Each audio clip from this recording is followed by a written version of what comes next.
Hello guys, in this video I'm going to show you how to scan a document and save it to your USB drive using a scanner or printer. But first of all, I just want to mention, please don't forget to subscribe to my channel. Thank you. So let's jump into it. First, you have to add your paper inside that you would like to scan. Here you have to open the lid and place the paper with the face down, obviously. You can place it in a vertical position like this, or you can also place it like this in a horizontal position depending on your content. As you can see here, you can see the size of your paper.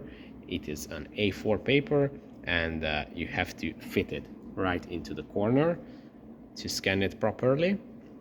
And obviously in this scanner I can use up to A3, but obviously there are much bigger scanners as well. Now you just have to place it, then close the lid, and in the menu you have to go to scan, and at the scan section you have to choose the USB drive if you want to save it to your USB.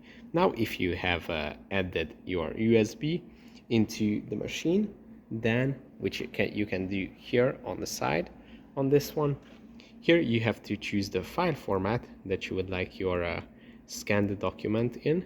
The touch screen is quite slow here, but yeah, you can choose from these file formats. You can also add file name if you want to specify it, but obviously there is one already, and you just have to tap on the start, and it is going to scan the document and save it to your USB. So that's pretty much it for this video. I hope it was helpful for you. If it was, please consider subscribing, and see you in the next one. Bye bye.